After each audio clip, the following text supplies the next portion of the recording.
Today I want to see if I can fix up these headlights. About a year ago I put some projectors inside of these housings and they work pretty good. The light output is much better than they were when it's stock. The only problem is I had to convert them from H7 to H1 because the bulbs that fit inside the projectors are much smaller.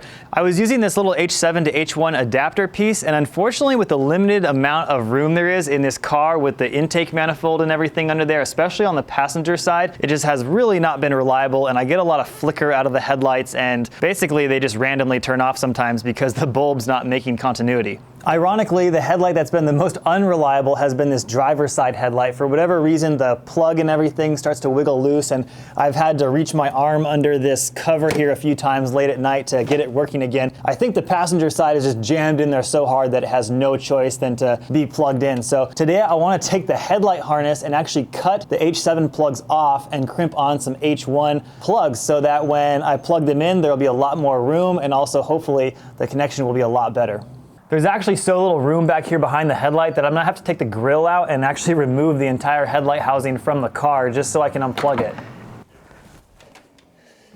I'm not really a huge fan of H1 bulbs, but they're the smallest bulb that you can have as a headlight, and I wanted pretty small projectors because these are actually pretty small headlights. If you compared them to a headlight on a newer car, they would look tiny. So the bulb doesn't really have like a normal plug per se like most bulbs do. It's just this little spade here, and unfortunately the part that I don't like about them is that the negative side of the bulb is just this outer metal part, so it doesn't really have a thing for it to stick into. You put this plug into it, and luckily these plugs have some type of little lock mechanism in it that are keeping it from coming out, which was pretty much my biggest problem, is that plug starting to back out slowly over time. So I think this will work pretty good, and it's also gonna give me a lot more clearance back there.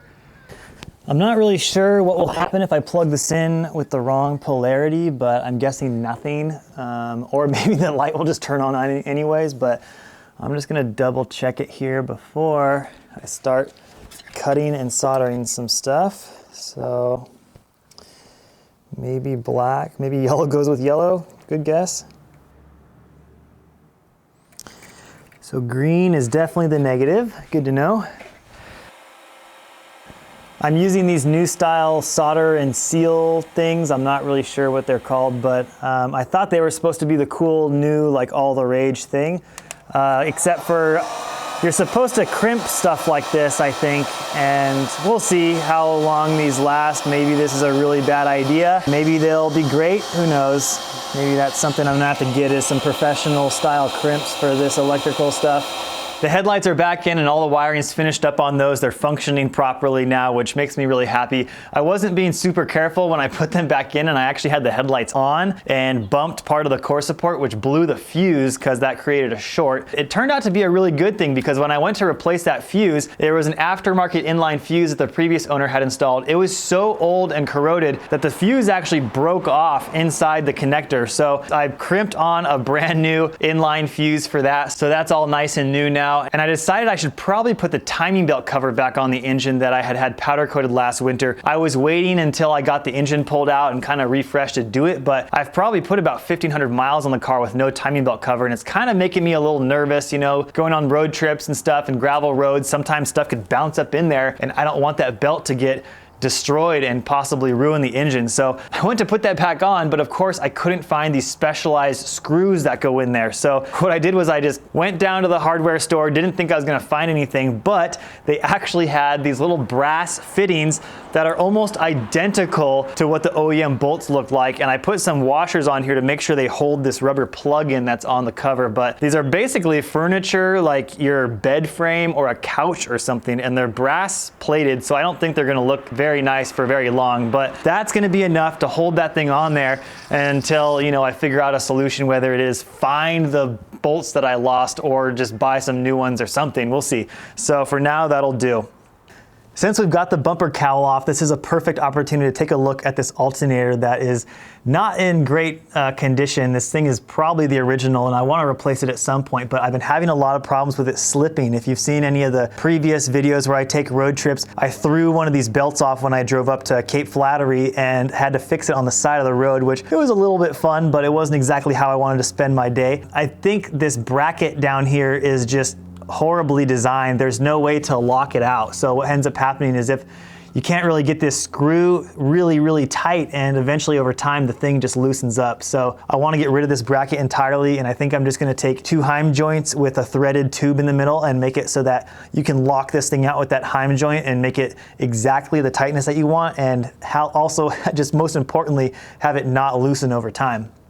The taillight on the driver's side rear has been cracked since I owned the car, and this probably just happened over time from, you know, just getting some UV damage, and who knows, maybe somebody bumped into it, but I was a little bit worried that I would never be able to afford to replace these. Luckily, these are the same taillights that come on the Coupe GT in Europe, so you're able to actually get these for reasonably, you know, affordable. I saw some online for like $800 that were original Quattro ones, but who cares? It's literally the same part number, and I got this one for 80 bucks. It's in pretty good condition. You know, it's got some interesting like stress cracks and a little bit of chipping and just scratches, but it's definitely in better condition than this one that has the giant crack in it. So I'm gonna swap these out. The first thing I'm gonna do is I'm actually gonna sand it down and get it nice and smooth so it's nice and polished. And then I'm gonna take a shot at actually wrapping this thing with the same calendar translucent film that I used on the back of the 240, because I love the way that all red tail looks on that, and I've always wanted to do it on this car and get rid of these turn signals that are yellowish amber. Probably illegal, but we're gonna send it.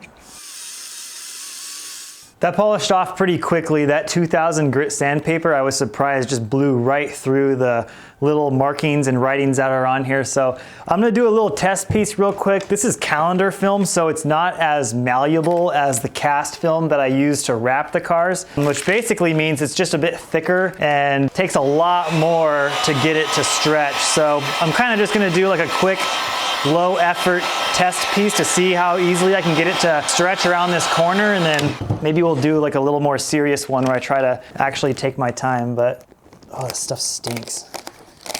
I'm already doing a terrible job. I think I'm gonna end up wrapping it on the car because I can't get the leverage to pull on it, which is really like the only way to get this stuff to lay flat. Let's take a crack at just doing this on the car real quick. So I think the best plan of action here is to pull this old taillight out and put the new one in, and then wrap the bulk of the taillight using the leverage of the car, having it inserted in there. Then what I'll probably do is pull it out and just wrap it over the edges here. This stuff really does not like to be pulled and stretched, so I might end up cutting it and then adding another little layer along the edge so that you don't see that red in the corners. But overall, it wasn't as easy as I thought it would be, but once I got going, it wasn't as hard as I kind of thought either. So I'll try to knock that out here and have all red taillights. Another thing I've been wanting to do while I'm at it, this is a perfect timing, is replace the ground wire. These taillights have kind of this maze of metal things going through them. There's just a spade sticking out in the corner, and that spade attaches to, looks like somebody might have replaced at some point. I might as well just replace it again because it'll be easy to do. It's just threaded right to the chassis.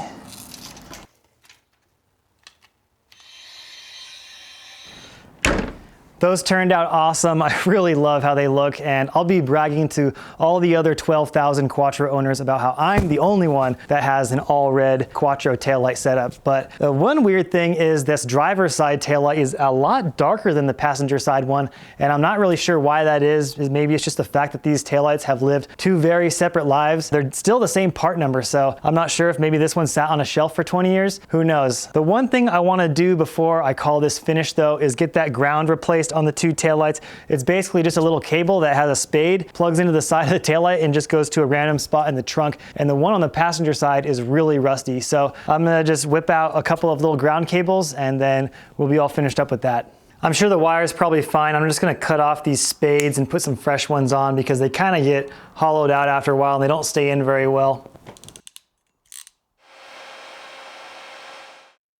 The taillights are finally all sorted and they're looking great. I even found some LED bulbs finally that work really well in them. For a long time, I was running just like some cheapo ones and it never really seemed like they were as bright as they should be, but I finally found some that were about $20 a pair and they're working great. So really happy about that, and I'm sure the people driving behind me will be really happy about it too. When I had the bumper off the car earlier, I noticed there was a sensor on the front of the engine that had the wire ripped out, and putting 2 and 2 together, I realized that it might be my oil temp gauge over here. I've never had this gauge working properly. It always shows the lowest temp setting, which obviously isn't right. So I figured it was just unplugged, but I found a wire under the hood that might just go to that. So let's hook them back up and see what happens.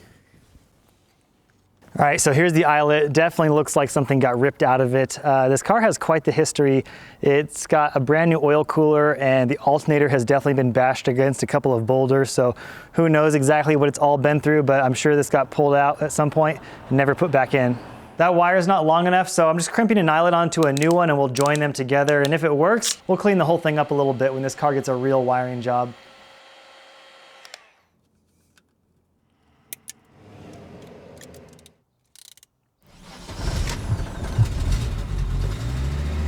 These sensors are actually pretty simple. They're basically just glorified resistors. As the engine temperature goes up, they send less resistance to the gauge, and the gauge translates that as a higher engine temperature. It's the same thing for things like oil pressure. The sensor is just kind of made a little bit different. So it makes perfect sense that the gauge is the lowest, because if the sensor wire was ripped out, that would be reading 100% resistance, which would be lowest on the sensor. So now that it's hooked up, hopefully this will get going here.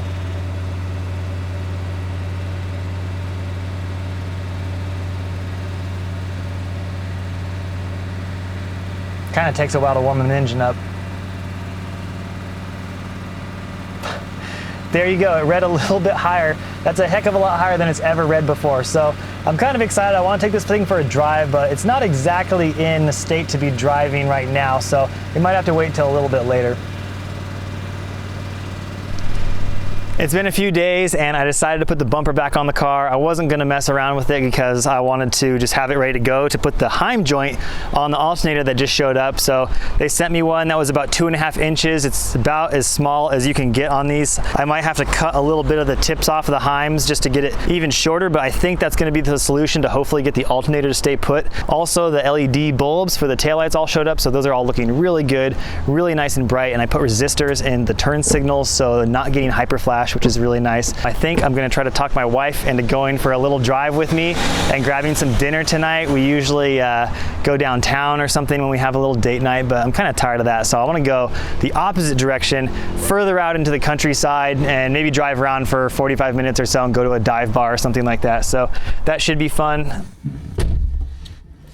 I don't ride in here very often. The last time was when we went to Costco. I mean, technically this will be your longest ever ride in the Quattro. How far are we going? Like 45 minutes. Oh, okay.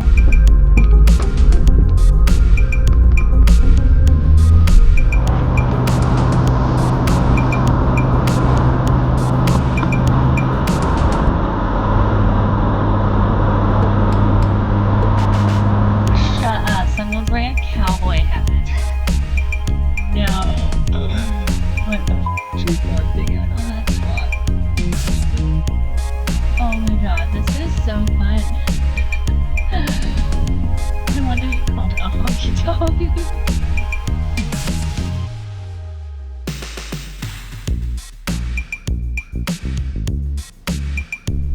We definitely had a pretty good time last night, and I think we were a little surprised that we found a decent restaurant so far out there in the middle of nowhere in Banks, Oregon. It's definitely a lot of fun for me to be able to share something that I'm as passionate about, like cars, with my wife, and she might kind of be down in the future to go on some road trips with me. I don't know if she's ready for a 2,000-mile road trip yet, but maybe we'll do some short ones, like a day drive up to Leavenworth or something like that. I've got the Quattro up on the lift right now because I'm gonna be heading off for a work trip, but when I get back, we've got 4 days to get whatever's left on this thing ready to go before the Overcrest Day Pass Rally.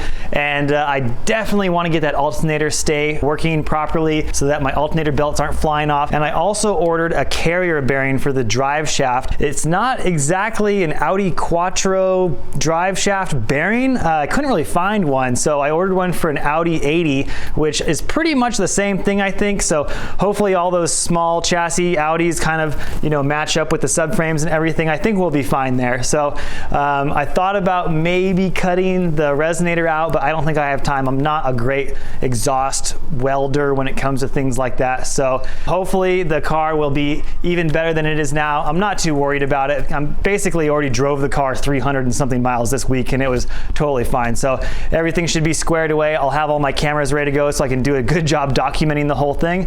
And yeah, I'm just excited to hang out with some other car guys and, you know, share that passion with them out on some beautiful roads. But thanks for watching. I hope you guys enjoyed more Quattro content this week, you know, kind of transitioning from all the 240 stuff. And we're going to be pulling the motor on this thing pretty soon, replacing the clutch, replacing a bunch of gaskets. But I appreciate everyone watching. Check your polarizer.